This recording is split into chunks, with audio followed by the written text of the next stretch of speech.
أعوذ بالله من الشيطان الرجيم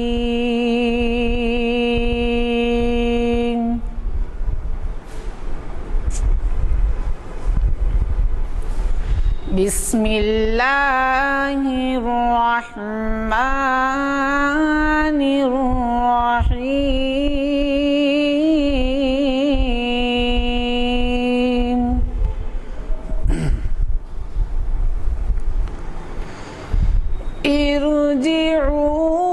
ارجعوا إلى أبيكم فقولوا يا أبانا إن ابنك سرق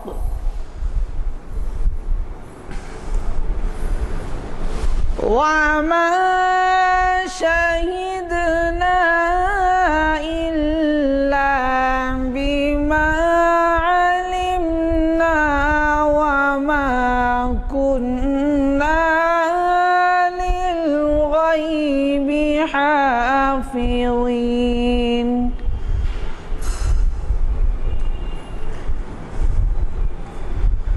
واسأل القرية الذي كنتم به تكذبون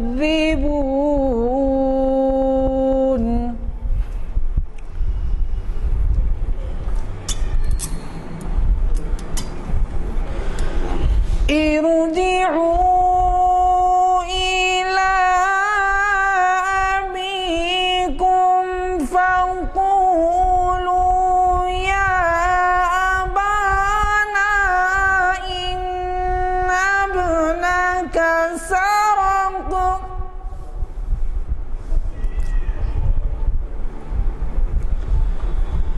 وما شهدنا إلا بما علمنا وما كنا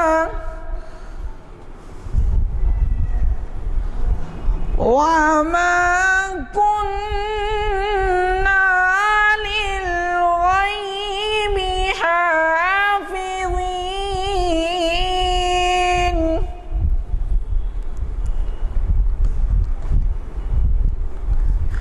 واسأل القرية الذي به كنتم به تكذبون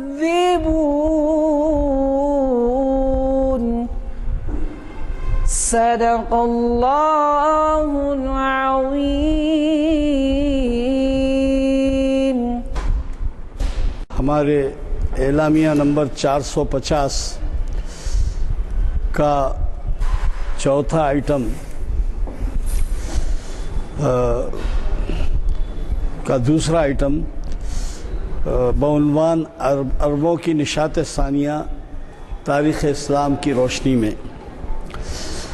آج اس آئٹم کی نشست منعقد ہو رہی ہے جامع مسجد عالیہ کنفاؤنڈری کے کانفرنس ہال میں، اور اس نشست کو مخاطب کر رہے ہیں آپ کے جانے پہچانے اسلامک اسٹڈیز کے اسکالر جناب سید شاہد حکیم صاحب۔ سید شاہد حکیم صاحب کا تعارف اس لیے ضروری نہیں ہے کہ انہوں نے ابتدا سے اب تک کئی محافل کو گرمایا ہے۔ یہی نہیں بلکہ جس وقت آغاز ہوا تھا اور ہم نے جن احزاب سے مشورہ کیا تھا ان میں وہ شامل تھے جبکہ اس کی ابتدا ہوئی تھی۔ یہ تاریخ اسلام کی 570ویں نشست آج بتاریخ 20 اکتوبر 2012 عیسوی مطابق 3 ذی الحجہ 1433 ہجری بروز ہفتہ بعد نماز عصر اس کانفرنس ہال میں منعقد ہو رہی ہے، جس کا آغاز خوش اعلان قاری حافظ عمران صاحب کی خیرات سے ہوا، اور خادم محفل غلام یزدانی آپ سے مخاطب ہے۔ ایسے محسوس ہو رہا ہے کہ شاہد حکیم صاحب دلی سے تشریف لائے ہیں، شاید کل، تو اپنے ساتھ رحمت بھی لے کے آئے ہیں۔ چنانچہ اس محفل کے آغاز کے وقت آپ نے بوندا باندی دیکھی ہوگی کہ آج کئی دن کے بعد جو ہے بوندا باندی بھی ہوئی ہے، اور اس مبارک محفل کے لیے شکر ہے کہ موسم بھی کافی اچھا ہے۔ میں زیادہ وقت لیے بغیر انہیں مخاطبت کی دعوت دیتا ہوں۔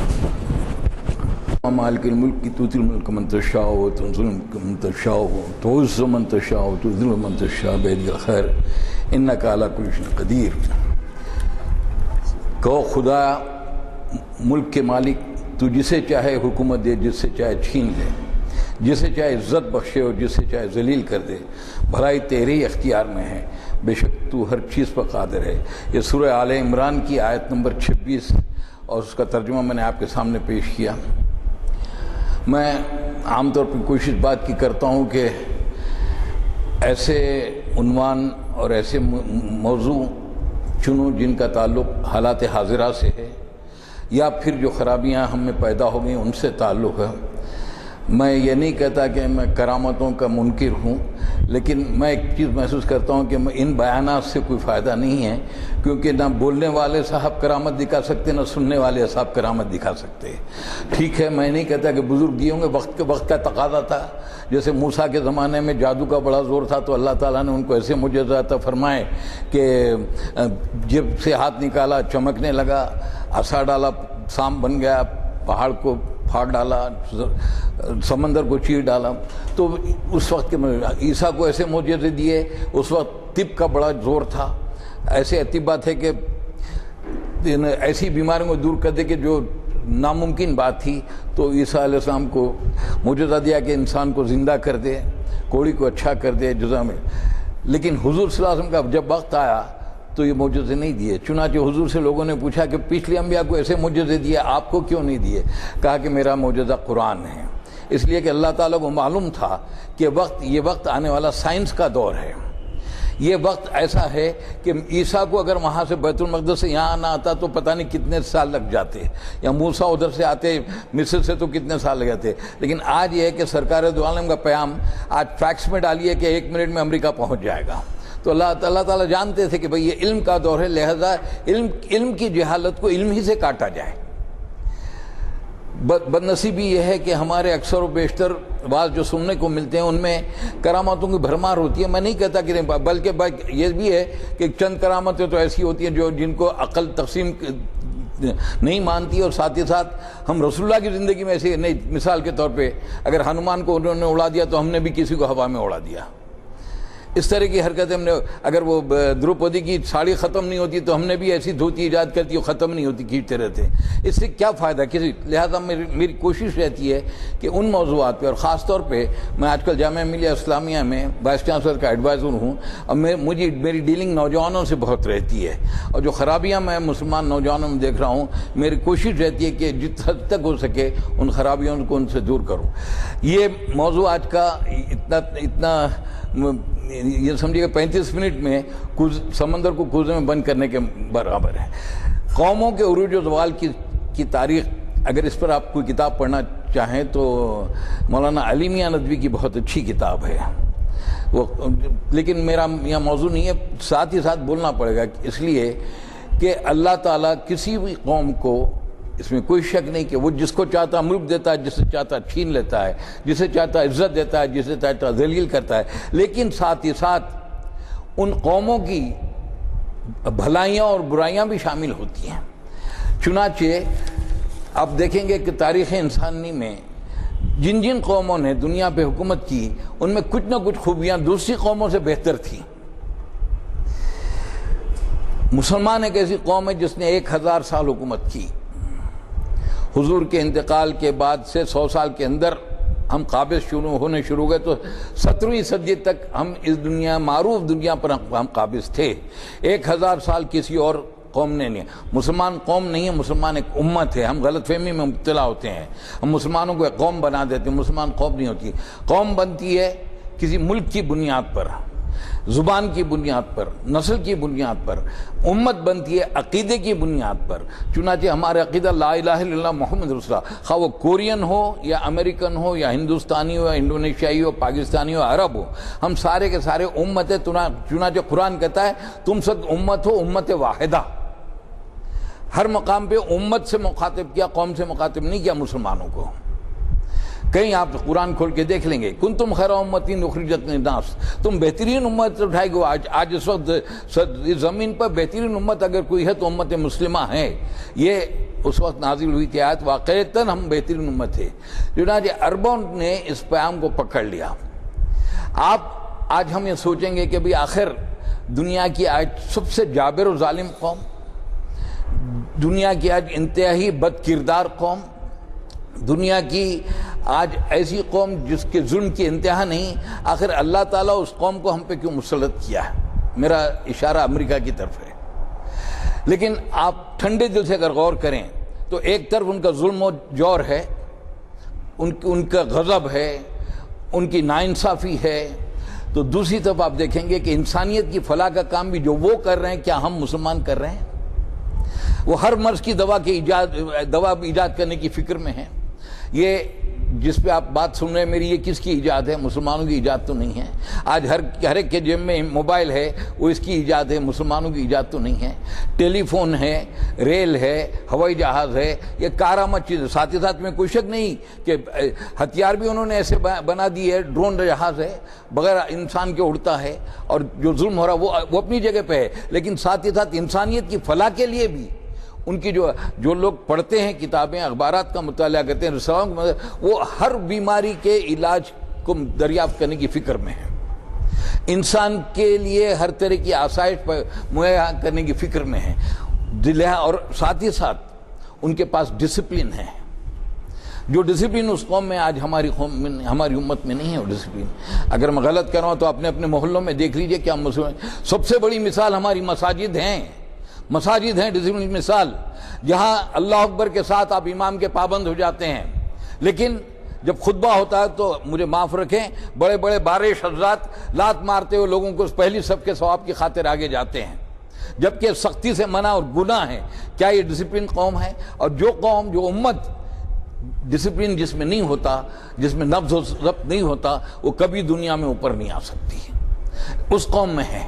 آپ دیکھ لیجئے، آپ کے ڈسپلن کی سب سے بڑی چیز یہ تھی کہ رسول اللہ نے 13 سالہ مکی دور میں فرما دیا کہ خط تمہاری جانیں کیوں نہ چلی جائیں، تمہارا ریشہ نہ الگ کر دیا جائے، تم ہاتھ نہیں اٹھاؤ گے. اے آل آسر برداشت کرو، ہم تم جنت میں ملیں گے. اتنا ظلم ہوا کہ شاید ہی کسی امت پہ اتنا ظلم ہوا ہوگا.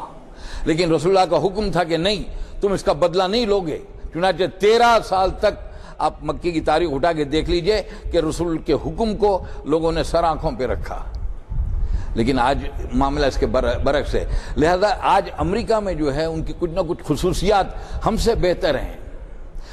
تھوڑی دیر کے لیے ایجادات کی بات کروں میں تو آپ غور کریں گے کہ قرآن مجید میں سورہ حشر میں ایک آیت ہے، وَتِلْكَ الْأَمْثَالُ نَضْرِبُهَا لِلنَّاسِ لَعَلَّهُمْ يَتَفَكَّرُونَ. ہم ایسی مثالیں کھول کے بیان کرتے ہیں تاکہ تم غور و فکر کرو. قرآن غور و فکر کی دعوت دیتا ہے. قرآن کہتا ہے یتفکرون، تتفکرون، یعقلون، عاقلون، یعلمون، تعلمون. لیکن ہم کو کبھی 5 منٹ ملتے ہیں کہ قرآن پہ غور و فکر کیا جائے، 5 منٹ ملتے ہیں کہ اب قرآن کو با ترجمہ پڑھا جائے. اس کتاب کو دوسروں نے اپنا لیا. محمد عبدو بہت بڑے مفتی گزرے ہیں، 1800 کچھ میں پیدا ہوئے، 1905 میں انتقال ہوا. 1902 میں یورپ گئے. انہوں نے بیان دیا، بڑی پیاری بات کہی. کہا کہ میں نے یورپ میں مسلمان نہیں دیکھے، اسلام دیکھا، اور مصر میں مسلمان دیکھتا ہوں، اسلام نہیں دیکھتا. 1902 کی بات ہے، بیان ہے ان کا. مولانا محمد علی لاہوری بہت بڑے شخصیت گزری ہے لاہور کے، بڑے عالم تھے. وہ پارٹیشن کے بعد کی بات ہے. کہہ رہے تھے کہ انہوں نے بیان کیا کہ ایک بار میں سڑک سے گزرا تھا، ایک بالکل مجذوب ٹائپ شخص تھے. وہ پوچھ رہے تھے ہر ایک سے، بھائی مجھے ایک انسان دکھا دو، مجھے بھی پکڑ لیا، کہنے لگے بھائی مجھے ایک انسان دکھا دو۔ میں نے کہا ہر طرف انسان تو ہے، دیکھیے چاروں طرف، کہاں ہے؟ مجھے تو کوئی نظر نہیں آتا۔ اس کے بعد مولانا محمد علی کا بیان ہے کہ جب میں نے نگاہ اٹھائی تو میں دیکھ رہا ہوں کہیں بھیڑیا ہے، کہیں شیر ہے، کہیں بکری ہے، کہیں سانپ ہے، مجھے بھی انسان نظر نہیں آ رہے ہیں۔ کیا وجہ اس چیز کی؟ کیا وجہ سی؟ عربوں نے صرف نماز نہیں پکڑی، عربوں نے صرف روزہ نہیں پکڑا، عربوں نے صرف عبادات نہیں پکڑی، عربوں نے قرآن کو پکڑا، کیونکہ رسول اللہ کی حدیث ہے جس میں قرآن کے علاوہ کہیں اور سے ہدایت حاصل کرنے کی کوشش کرے اس کو سوائے گمراہی کے کچھ نصیب نہیں ہوتا۔ یہ قوم آئی قرآن سے اوپر اور یہ قوم گری نیچے قرآن چھوڑنے سے۔ چنانچہ اقبال نے کہا تھا وہ معزز تھے زمانے میں مسلمان ہو کر ہمارے آباء و اجداد، اور آج ہم خوار ہوئے تاریک قرآن ہو کر، ہم نے قرآن چھوڑا ذلیل ہو گئے۔ قرآن میں بنی اسرائیل کے بارے میں آتا ہے جب وہ اپنے مقصد سے ہٹ گئے تو ان پہ ذلت و مسکنت طاری ہو گئی۔ آج وہی حال ہمارا ہے، جو چیزیں بنی اسرائیل پہ گزری وہ ہم پہ گزری ہے۔ 2 بار ان پہ عذاب آیا، 2 بار ہم پہ عذاب آیا۔ ان پہ عذاب آیا پہلا ابو نضر کے ذریعے، لاکھوں یہودی قتل کیے گئے، دوسرا آیا ٹائٹس رومی کے ذریعے، اور ہم پہ آیا صلیبیوں کے ذریعے اور چنگیز خان ہلاکو کے ذریعے۔ قرآن میں 3 جگہ پہ 3 آیتیں ہیں، سورہ انفال، سورہ سبا اور سورہ حدید۔ میں چاہوں گا کہ اس کا ترجمہ آپ کے سامنے پیش کروں۔ سورہ انفال کی آیت نمبر 60 کہتے اور تم لوگ جہاں تک تمہارا بس چلے زیادہ سے زیادہ طاقت اور تیار بندے رہنے والے گھوڑے ان کے مقابلے کے لیے تیار رکھو، تاکہ اس کے ذریعے سے اللہ اور اپنے دشمنوں اور ان دوسرے اعداء کو خوف زدہ کرو جنہیں تم نہیں جانتے مگر اللہ جانتا ہے۔ آپ کو ہتھیار اور گھوڑے تیار رکھنے کا حکم ہوا۔ اس زمانے میں گھوڑے اور ہتھیار تھے، آج ٹینک اور ہوائی جہاز اور آج کے ہتھیار ہیں۔ آپ بتا دیجئے کیا ہم اس کو فالو کر رہے ہیں؟ ہم نے اس آیت کو اپنا نہیں۔ سورہ سبا میں ہے کہ 10 آیت نمبر 10 و 11 جا کے آپ لوگ دیکھ لیں، وہاں پہ ہم نے داؤد کو اپنے ہاں سے بڑا فضل عطا کیا، ہم نے حکم دیا ہے پہاڑوں اس کے ساتھ ہم آہنگی کرو، اور ہم نے یہ حکم پرندوں کو دیا، ہم نے لوہے کو اس کے لیے نرم کیا اس ہدایت کے ساتھ کہ اپنی زرہ بنا اور ان کے حلقے ٹھیک رکھ۔ اس زمانے میں جنگ چونکہ تلوار اور نیزے کی ہوتی تھی اس لیے زرہ بگتہ پہنتے تھے، تو زرہ بنا حکم دیا۔ اور تیسری سورہ حدید کی آیت ہے، آیت نمبر 25، ہم نے اپنے رسولوں کو صاف صاف نشانیوں اور ہدایت کے ساتھ بھیجا اور ان کے ساتھ کتاب اور میزان نازل کی تاکہ لوگ انصاف پر قائم ہوں، اور لوہا اتارا جس میں بڑا زور اور منافع ہیں۔ منافع تو ہے کہ یہ بھی لوہے کا ہے، لوہے کے معنی میٹل کے ہوتے ہیں، لیکن زور کیا ہے؟ انصاف قائم نہیں کیا جب تک کہ آپ کے ہاتھ میں تلوار نہ ہو۔ عدالت سزا دیتی ہے، مجرم اپنے آپ چلا جائے گا جیل کو۔ عدالت سزا دیتی ہے گردن مارنے کی، مجرم اپنے آپ گلا کاٹ لے گا۔ تو لوہا تھا، لوہے میں زور، حدید کے معنی ہی لوہے کے۔ ہم نے لوہا چھوڑا، پیسہ پکڑا، سونا پکڑ لیا، ہم نے لوہا چھوڑ دیا، سونا پکڑ لیا۔ آج ہم ہندو تو بڑا ایماندار شخص ہے، بات بری لگی گی آپ کو، وہ تو کہتا ہے لکشمی میری دیوی ہے، پوچھتا ہے۔ ہم کہتے نہیں ہمارے لیے تو آخرت ہے، یہاں تو کچھ بھی نہیں ہے۔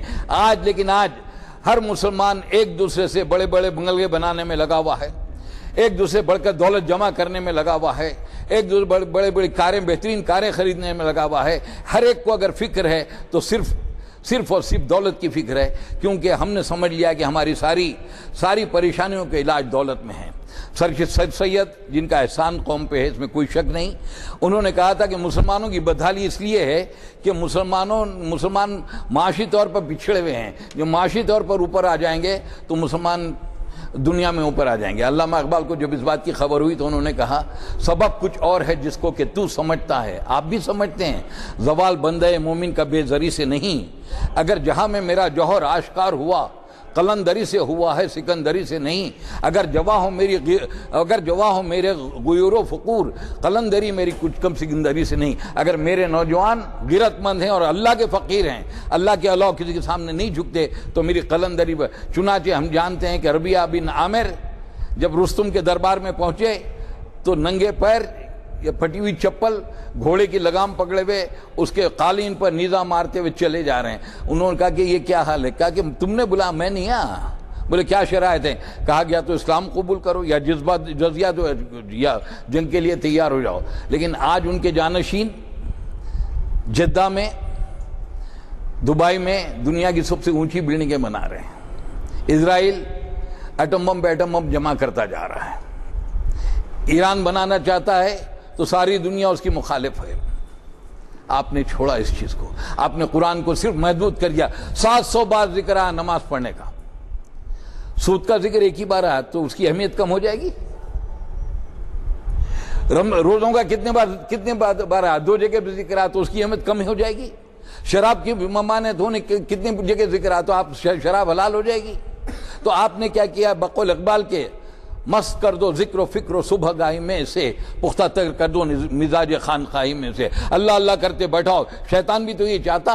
یہ شیطان کے الفاظ ہیں جو شیطان کی مجلس شورا میں سے ہے. یہ شیطان کہتا ہے کہ ان کو بٹھا دو خانخواہوں میں اللہ اللہ کرتے ہوئے، دنیا پہ حکومت ہم کریں گے.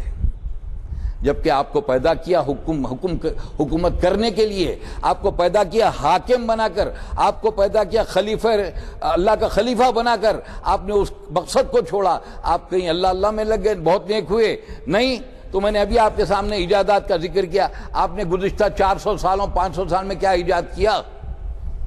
کیا ایجاد کیا؟ ایک ایسی چیز جس سے انسانیت کو فلاح ہو، بتا دیجئے مجھے.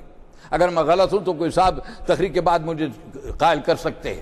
ایک چیز جو مسلمانوں کی ایجاد ہو بتا دیجیے. آپ نے پیدا کیے بہترین گویے، بہترین فلم ایکٹر، بہترین ڈرامہ باز. آپ یہی پیدا کرتے رہے. آپ نے کیا کیا؟ کیونکہ آپ نے قرآن چھوڑا.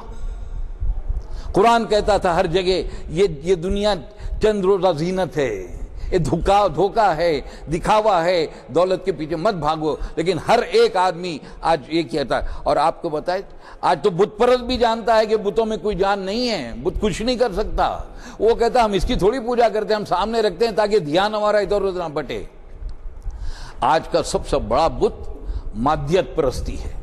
ہم سب کو اپنی دولت پہ بھروسہ ہے، اپنی جائیداد پہ بھروسہ ہے، اپنی ملازمت پہ بھروسہ ہے، اپنی کھیتی باڑی پہ بھروسہ ہے. اگر بھروسہ نہیں ہے تو اللہ پہ ضرور بھروسہ نہیں ہے. زبان سے کہا جاتا ہے توکل تو اللہ، لیکن بھروسہ دل سے نہیں ہے. اگر پیسہ نہیں ہے تو پریشان ہیں،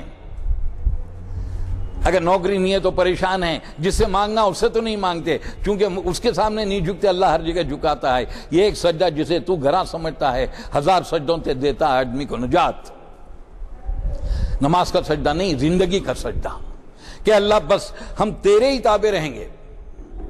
اور یہ سب سے بڑا شرک ہے. آج شرک سب سے بڑا یہ ہے کہ اللہ کے علاوہ کسی اور پہ بھروسہ کیا جائے، اللہ کے علاوہ کسی اور قانون کو مانا جائے. هو الذی ارسل رسولہ بالہدی ودین الحق لیظہرہ للدین کلہ ولو کرہ المشرکون. وہ اللہ ہے جس نے اپنے رسول کو ہدایت اور دین حق کے ساتھ بھیجا تاکہ تمام دوسرے دینوں پہ غالب کر دے، خواہ مشرکوں کو کتنا ناگوار کوئی نہ گزرے. ہدایت کیا ہو؟ قرآن. دین حق کیا چیز ہے؟ دین حق وہ ہے کہ کسی کو حاکم اعلیٰ مان لیا جائے اور خود اس کے محکوم ہو جائے. آپ کے گھر میں آپ کا قانون چلے گا، میرا نہیں چلے گا. آپ کا حکم چلے گا، میرا نہیں چلے گا. یہ کائنات کس کی ہے؟ یہ کائنات کس کی ہے؟ یہ کائنات اللہ کی ہے. لہذا اس کائنات پہ قانون بھی اللہ کا نافذ ہونا چاہیے. اصل مقصد اسلام کا یہ ہے. یہ نماز، روزہ، حج، زکوٰۃ اور ساری چیزیں ٹریننگ ہے تاکہ بڑا مقصد ادا کیا جائے. دین کی چوٹی جہاد فی سبیل اللہ، اللہ کے راستے میں جد و جہد. جہاد کو آپ قتال سے مت ملائیے، قتال سے مت ملائیے. جہاد کے بغیر تو زندگی ناممکن ہے. ایک کیڑا بھی جد و جہد کرتا اپنا رزق حاصل کرنے کے لیے. ایک چڑیا گھونسلے سے نکلتی ہے، دن بھر اڑتے رہتی ہے رزق حاصل کرنے کے لیے. آپ دن بھر محنت کرتے ہیں آپ کے رزق کے لیے اور دوسری چیزوں. جہاد کے معنی جد و جہد ہے، اسٹرگل ہے، اسٹرائیو ہے. جہاد کے بغیر تو زندگی نہیں ہے. ہم ڈرے ہوئے ہیں، جہادی بولتے ہیں، ہم گھبراتے ہیں. بھائی ہاں میں ہوں جہادی، الحمدللہ جہادی ہوں. صبح سے شام تک جہاد کرتا ہوں اپنے نفس کے خلاف. ایک جنگ سے واپس آئے، رسول اللہ نے کہا کہ چھوٹے جہاد سے اگر بڑا جہاد ہے. کہا کیا ہے؟ اپنے نفس کے خلاف جہاد کرنا ہے. میرا دل کرتا میں سینما جاؤں، میں کہتا ہوں نہیں یار گناہ ہے. جہاد فی النفس ہے. دولت جمع کرنے کی حوث ہے، میں کہتا ہوں نہیں بھائی حد سے زیادہ نہیں ہونا چاہیے. جہاد ہے. ایک غیر مسلم بچی کو 4 مسلمان گنڈے اٹھا کے لے جا رہے ہیں، ان کو روکنا بھی جہاد ہے. اگر آپ وہاں مارے جاتے ہیں تو آپ شہید ہیں، کیونکہ جہاد اپریشن، ظلم کے خلاف ہے. جہاد ڈرنا کس بات کا ہے؟ ہم جہاد سے ڈرنا ہے تو قرآن اٹھا کے جلا دو. قرآن میں کیوں ذکر ہے جہاد کا؟ بار بار ذکر کیوں ہے؟ سورہ صف اٹھا کے پڑھ لیجیے، آیت ہے وہ اللہ کے راستے میں سب سیسا پلائی ہوئی ہو دیوار کی طرح سب بندی کر کے لڑتے ہیں۔ سورہ توبہ اٹھا کے پڑھ لیجیے، اس میں کہا کہ کیا تم نے سمجھ رکھا ہے کہ حاجیوں کو پانی پلانا اور مسجد حرام کو آباد کرنا اللہ کے راستے میں گھروں بار چھوڑنے سے اور اللہ کے راستے میں جہاد کرنے سے بڑا کام ہے؟ قطعی نہیں۔ جو ایسا کہتے ہیں وہ فاسق ہیں۔ اللہ کے راستے میں ہجرت کرنا، اللہ کے لیے، دولت کے لیے پاکستان چلے جانا نہیں۔ یہاں سے جو لوگ بھاگے اللہ کے لیے نہیں گئے، وہ دلی اور پنجاب میں جو قتل عام ہوا وہاں کے لوگوں کو تھوڑا، لیکن یہ لوگ یہاں سے گئے وہ اس لیے گئے کہ نیا ملک ہے، ہم اپنا کیریئر بنائیں گے۔ اللہ کے لیے ہجرت نہیں کی۔ یہاں کوئی ایسا قتل عام نہیں ہوا تھا، یہاں میں بچہ تھا، قتل عام یہاں نہیں ہوا تھا۔ تو ہجرت، اللہ کے راستے میں ہجرت کرنا اور اللہ کے راستے میں اپنی جان و مال سے جہاد کرنا، مسجد حرام کو آباد کرنے اور حاجیوں کو پانی پلانے سے بڑا کام ہے۔ سورہ توبہ پڑھ لیجئے جا کے۔ عربوں نے اس کو اپنا لیا تھا، چنانچہ ہم دیکھتے ہیں 100 سال کے اندر حضور کے وصال کے سال کے ایک طرف سعد بن ابی وقاص، ربیعہ بن عامر ایران فتح کرتے ہیں، دوسری طرف خالد بن ولید، ابو عبیدہ مڈل ایسٹ فتح کرتے ہیں، شام اور عراق، وہ پورا حصہ انہی میں آتا تھا۔ تیسری طرف حضرت عمر بن علاس مصر فتح کرتے ہیں، اور آنے والے دنوں میں طائف میں جہاں پہ سرکار کو پتھر مارے تھے، فرشتے نے آ کے کہا تھا کہ یا رسول اللہ حکم دیجئے میں بھی ان کو پلٹا دیتا ہوں، پہاڑوں پہ ان پہ گراتا ہوں۔ کہا کہ نہیں، مجھے ان کی نسلوں سے امید ہے۔ چنانچہ بنو ثقیف والوں نے پتھر مارے تھے، بنی ثقیف کا ایک نیک متقی پرہیزگار نوجوان محمد بن قاسم سندھ فتح کرتا ہے۔ دوسری طرف موسیٰ بن نزیر اور طارق بن زیاد اسپین فتح کرتے ہیں۔ چنانچہ ہم دیکھتے ہیں کہ 200 سال کے اندر اس وقت کی ساری معروف دنیا عربوں کے ہاتھ میں آ گئی۔ 600 سال تک بنو امیہ اور بنو عباس، اور اس کے بعد یہ عربوں کی پہلی نشاط ثانیہ تھی جو سرکار کے ہاتھوں سے آئی۔ صرف 23 سالہ تربیت، 23 سالہ تربیت، اس میں 13 سال تو ظلم و ستم کی حالت میں گزرے، باقی 10 سال جنگیں مسلط کر دی گئی مدینہ میں۔ اس کے باوجود یہ تربیت تھی کہ ہم اس کے مالک بن گئے۔ اس کے بعد کیا ہوا؟ بقول اقبال کے تجھ کو بتاؤں میں تقدیر امم کیا ہے، شمشیر و سینہ اول طاؤس اور رباب آخر۔ امتوں کی تقدیر یہ کہ پہلے تلوار اور بھالا، بعد میں ناچ گانا۔ ہم نے کیا کر دیا اس کو؟ تجھ کو بتاؤں میں تقدیر امم کیا ہے، طاؤس اور رباب اول، شمشیر و سینہ غائب۔ ضرورت ہی نہیں ہم کو۔ نہیں بھائی تلوار کی بات نہیں کرنا، نہیں بالکل تلوار کی بات نہیں کرنا۔ خاص طور پہ ہماری امت کا ایلیٹ طبقہ، جو امیر طبقہ، جو حد سے زیادہ تعلیم یافتہ طبقہ۔ میں بھی اتفاق سے انگریزی میڈیم کا ہی پڑھا ہوا ہوں، کسی مدرسے کا طالب علم نہیں ہوں، آل سینٹس کا پڑھا ہوا ہوں۔ یہ طبقہ جس کے پاس دولت زیادہ آ گئی، جو اپنے بڑے بڑے عہدے والا ہے، نہیں بھائی جہاد کی بات مت کرو۔ دین کی چوٹی جہاد فی سبیل اللہ، جہاد فی سبیل اللہ کی چوٹی قتال فی سبیل اللہ، شہادت مطلوب و مقصود و مومن، نہ مال غنیمت نہ کشور کشائی۔ لوگ تیار رہتے تھے کہ بھئی اللہ کے راستے میں، اپنی جان کے لیے نہیں۔ حدیث ہے ان احب الاعمال الی اللہ تعالی الحب فی اللہ البغض فی اللہ۔ سارے اعمال میں سب سے بہتر عمل یہ ہے کہ محبت کرو تو اللہ کے لیے اور دشمنی کرو تو اللہ کے لیے۔ چنانچہ 600 سال کے بعد اللہ تعالیٰ نے عربوں سے چھین لی، سلجوق آئے، الٹیمیٹلی سلطنت عثمانیہ آئی، لیکن سلطنت عثمانیہ میں علم نہیں پھیلا۔ تفصیل میں جانے کا وقت نہیں ہے۔ ہم نے چونکہ قرآن میں ایک حدیث تھی سرکار کی، علم کا حاصل کرنا ہر مسلمان مرد اور عورت پہ فرض ہے۔ کہا علم صرف دینی علم نہیں کہا تھا، چنانچہ ہم نے علم کے دریا بہا دیے۔ عربوں نے بہترین فلسفی پیدا کیے، بہترین اسٹرانومر فلکیات کے ماہر پیدا کیے، ریاضیندہ پیدا کیے، سائنٹسٹ پیدا کیے۔ کس کس کے نام لوں میں؟ اس کا ایک لیکچر 2 گھنٹے کا اسی کے لیے ہو جائے گا جو ہم نے سائنسداں پیدا کیے۔ آپ پڑھتے ہیں کہ رائٹ بردرز نے 18ویں صدی میں ہوائی جہاز بنایا، جبکہ 12ویں صدی عیسوی میں اسپین کے سائنسداں تھے عباس ابن فرناس، جنہوں نے ہوائی جہاز بنایا، کچھ دور اڑا گر گیا، ان کا بہت بڑا صحن تھا۔ انہوں نے مصنوعی آسمان، مصنوعی چاند تارے بنائے، اور وہ پہلے سائنسداں تھے جنہوں نے پتھر سے شیشہ بنایا۔ ہم نہیں جانتے، ہمارے بچے نہیں جانتے، ہم نہیں جانتے، بچے تو چھوڑیے، ہم بوڑھے بزرگ نہیں جانتے کہ ہم کس کس کے نام بولیں۔ ہم تو مروب ہو گئے، غلام ہو گئے۔ جب 17ویں صدی میں یورپ جب بالکل اندھیرے میں تھا، جہالت تھی، کپڑے بنانا نہیں معلوم تھا، اناج اگانا نہیں معلوم تھا، جب انہوں نے دیکھا کہ اسپین میں علم کے دریا بہ رہے ہیں، وہ اسپین آنا شروع کر دیے، اسپین کی یونیورسٹیوں میں آنا شروع کرے، انہوں نے علم حاصل کرنا شروع کیا۔ آج ہمارے پاس کسی کی اسٹیٹس کا علامت کیا ہے؟ کتنا بڑا بنگلہ ہے، مرسیڈیز کار ہے یا کوئی اور بڑی کار ہے، کتنا بڑا ٹی وی ہے، کتنے کمرے ہیں، کیسا بہترین پوشاک ہے۔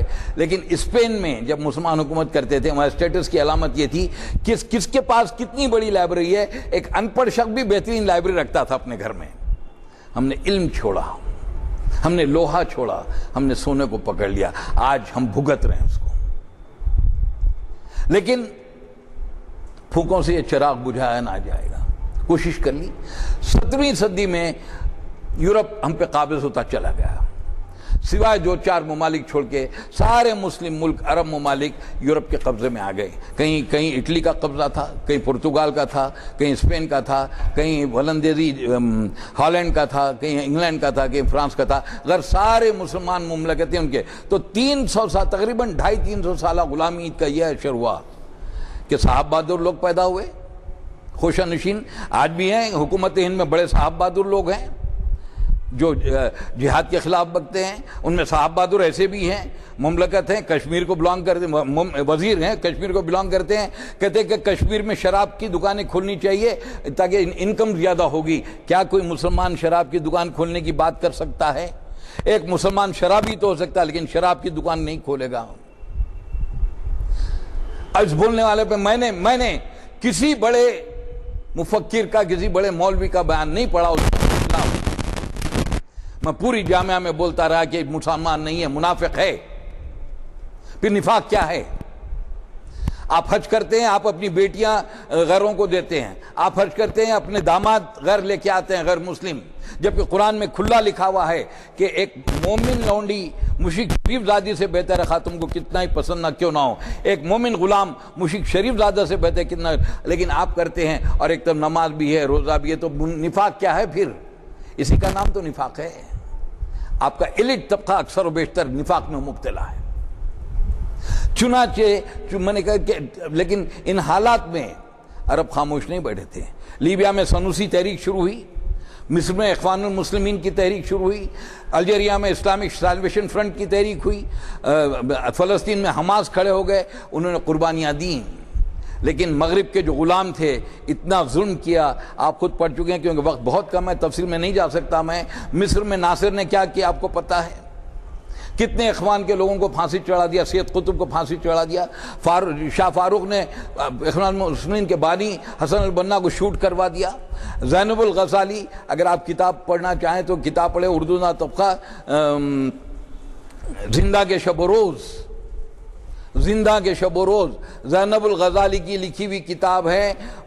جب میں پڑھتا رہا میں روتا رہا اور میں سوچتا رہا، یا اللہ کیا آج کے دور میں ایسی عورت پیدا ہو سکتی ہے؟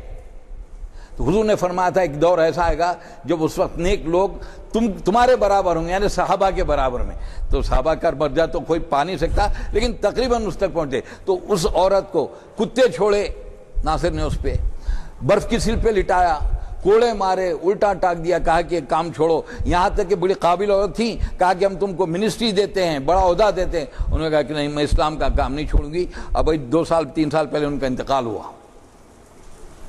کس مسلمان حکمران نے ظلم نہیں کیا؟ آج کیا ہو رہا شام میں آپ سب دیکھ رہے ہیں، پتہ نہیں الجزیرہ ٹی وی ہے بھی کہ نہیں ہے بھی، اگر ہے تو ہمارے گھروں میں دیکھا نہیں جاتا۔ ہمارے گھروں میں کیا کہتے ہیں، سیریلز، سنیما، ناچ گانے دیکھے جاتے ہیں، کوئی اچھا پروگرام نہیں دکھایا جاتا ہمارے گھروں میں۔ الجزیرہ ٹی وی اگر آپ دیکھیں تو روز آپ کو پورے عالم اسلام کی خبر دے گا، کیا ظلم ہوا کہ شام پورا برباد ہو کے رہ گیا۔ اس کے بعد میں ایسی کیا تھا حافظ نے، ہومس پہ کیا تھا، کیونکہ وہاں اخوان کا زور تھا، وہاں کی عورتوں کا بیان اسمگل ہو کے تعمیر حیات لکھنؤ کے جریدے میں آیا تھا، جو مولانا عالمیہ کا جریدہ تھا۔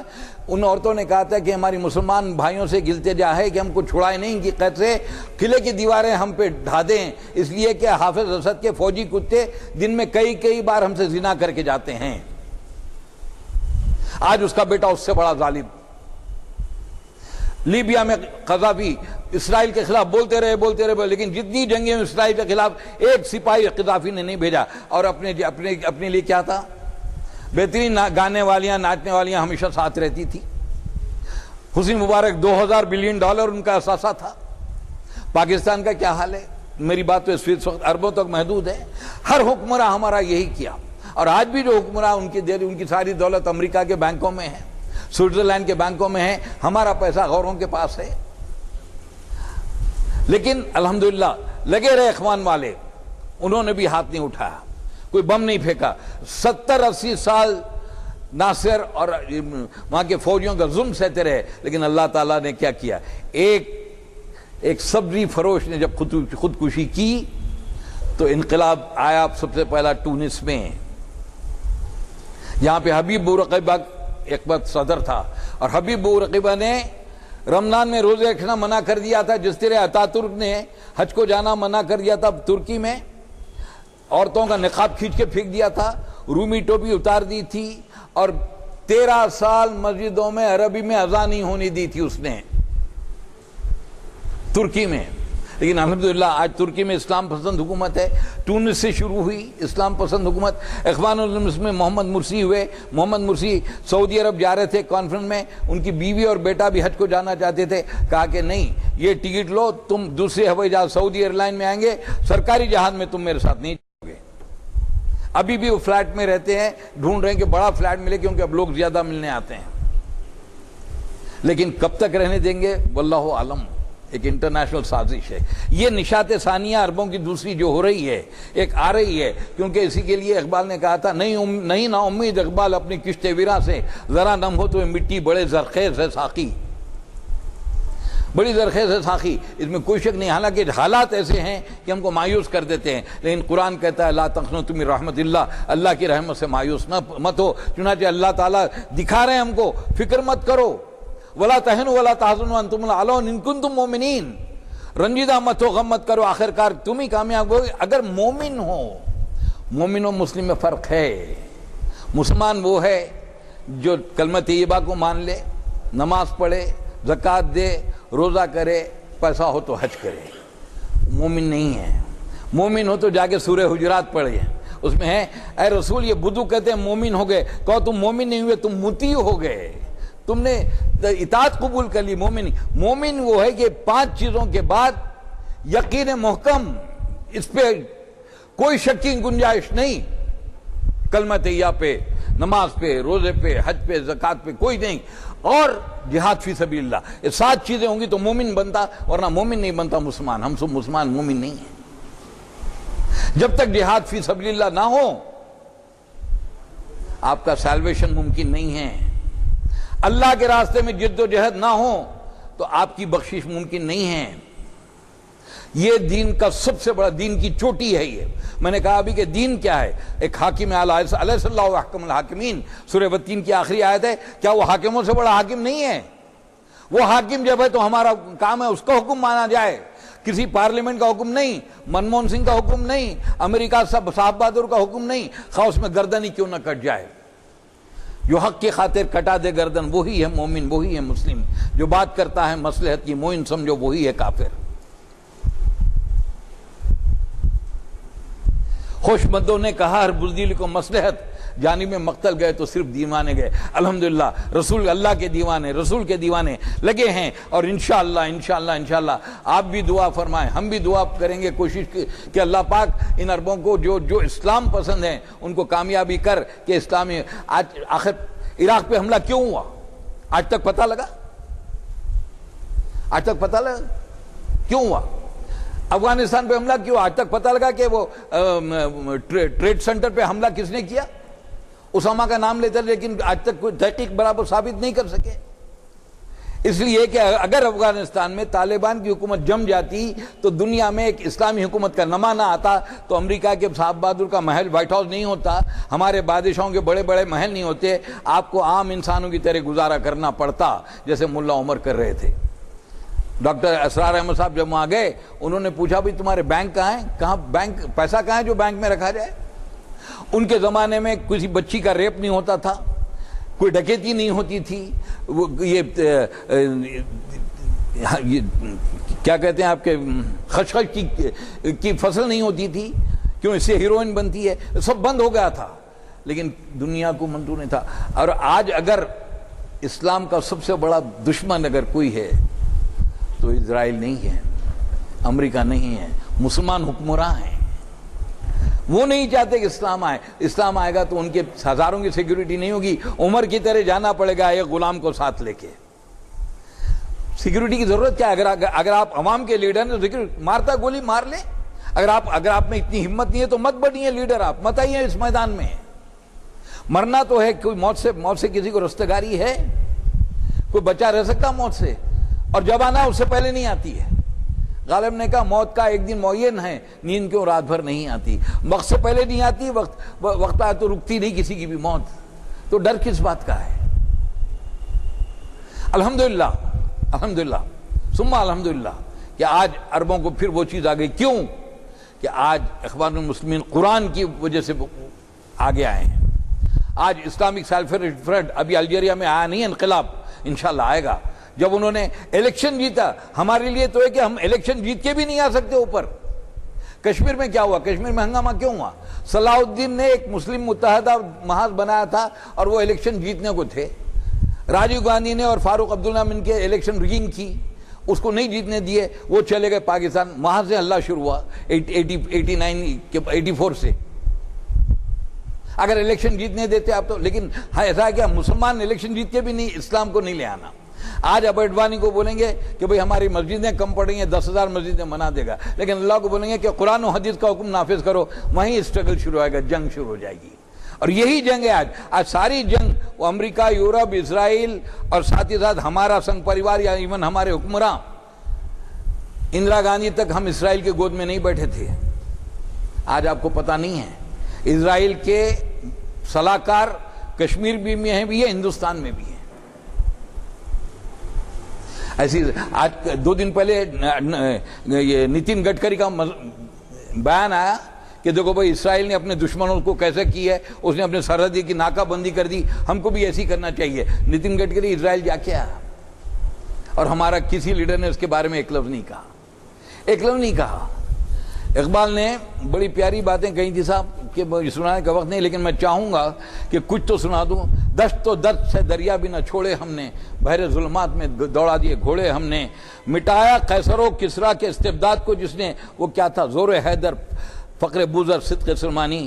اب یہ ہے کہ آج کے حالات کے حساب سے کتاب ملت بیضا کی پھر شیرازہ بندی ہے، یہ شاخ ہاشمی کرنے کو ہے پھر برگ و پیر پیدا۔ اگر عثمانیوں پر کوہ غم ٹوٹا تو کیا غم ہے کہ خون 100,000 نم سے ہوتی ہے سحر پیدا۔ بیت المقدس گرایا جائے گا، کسی دن آپ اخبار میں پڑھ لیں گے، یہ ہونے والا ہے، یہ رکے گا نہیں۔ حضور نے بھی کہا تھا گرایا جائے گا خون۔ آپ ابھی تو لاکھوں مر رہے ہیں، کروڑوں مسلمانوں کا خون ہوگا، لیکن سرکار نے یہ بھی کہا خلافت منہاج النبوہ قائم ہو کے رہے گی دوبارہ دنیا میں۔ جو 32 سالہ خلافت تھی حضرت ابوبکر سے حضرت علی تک، اس کے بعد حضرت عمر بن عبدالعزیز کے 2.5 سال، وہ دوبارہ انشاءاللہ جب تک وہ قائم نہیں ہوگی قیامت نہیں آئے گی، اور رسول کا قول کبھی غلط نہیں ہو سکتا۔ انشاءاللہ وہ آئے گی، اسی کی تیاری ہے، اسی کے لیے قربانیاں دینا ہے۔ اب سوال یہ پیدا ہوتا ہے کہ ہم کیا کریں؟ آخری بات کر کے چلوں گا کیونکہ وقت بالکل نہیں ہے۔ آپ ہم کیا کریں؟ یہاں تو ہم جہاد کیا کریں؟ جہاد کیا ہے ہمارا؟ جہاد یہ ہے اللہ واسطے، اللہ واسطے اپنے اپنے گھروں میں، اپنے اپنے محلوں میں، اپنے اپنے خاندانوں میں اللہ واسطے نوجوانوں کو فلموں سے بچائیے، ٹی وی سے بچائیے۔ میں آپ سے بات کروں کہ آج بہترین سب سے دنیا کے بڑے عالم کو بلا لیجئے، دنیا کے سب سے بڑے لیڈر کو بلا لیجئے، بڑی مشکل سے 10-15 ہزار کا مجمع آئے گا۔ آج کے ایک مشہور فلم ایکٹر کو بلا لیجئے، سارے مسلمان نوجوان امڑ آئیں گے۔ اللہ واسطے جو قوم ان فلم ایکٹروں کو اپنا نمونہ بناتی ہے، کیا وہ امت اوپر آ سکتی ہے؟